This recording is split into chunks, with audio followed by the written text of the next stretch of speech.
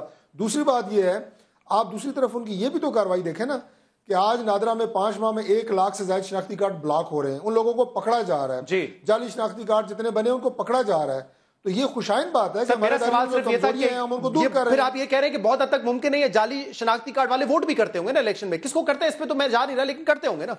نہیں، اگر تو جعلی شناختی کارڈ والے لوگ موجود ہوں گے تو ظاہر ہے وہ کسی نہ کسی کو ووٹ کرتے ہیں۔ اس پہ آپ کیا کہیں گے مولا بخش ٹانڈیو صاحب؟ میں لاسٹ کامنٹ کہتا ہوں کہ اصل حقیقت تو ابھی تھوڑے دنوں میں جلدی کھل جائے گی کہ وجہ کیا ہے۔ اس اعتراض کی بات تو سمجھ میں آ رہی تھی، اب کیا اعتراض ہے ابھی آپ تھوڑے دنوں میں دیکھیں گے، لیکن ذمہ دار کون ہے، محکمہ کس کا ہے، اتنا عرصہ کیوں حقیقت ظاہر نہیں ہوئی، کیوں ایکشن نہیں لیا جا رہا تھا۔ ابھی آپ کو دیکھیں گے یہ راز کھل رہے ہیں، کس پالیسیوں کے تحت اپنے اداروں پر سے اعتماد اٹھایا جا رہا ہے قوم کا، یہ آپ خود دیکھیں گے۔ ہم کہتے ہیں کہ اسلام آباد میں ایک آدمی آتا ہے، ایک اکیلا آدمی آتا ہے، پورے اسلام آباد کو کیپچر کر کے چلا جاتا ہے، آپ بے بس بن جاتے ہو۔ ذمہ دار کون ہے؟ اسلام آباد میں جو بھی واقعہ ہوتا ہے آپ اسلام آباد سے باہر ہوتے ہیں، ذمہ دار کون ہے؟ اسلام آباد میں جتنے سارے معاملہ اس کا ذمہ دار کون ہے؟ یہ بھی آپ کا محکمہ ہے، اتنا عرصہ اگر آپ کی خاموشی ہے تو آپ ذمہ دار ہے۔ ٹھیک ہے، آپ کا بہت بہت شکریہ چانڈی صاحب، محمود رشید کا بھی شکریہ، ڈاکٹر صاحب آپ کو بھی شکریہ۔ اس پروگرام کا فیڈ بیک آپ ہمیں دے سکتے ہیں ہمارے سوشل میڈیا پہ۔ اجازت دیجیے، اللہ حافظ۔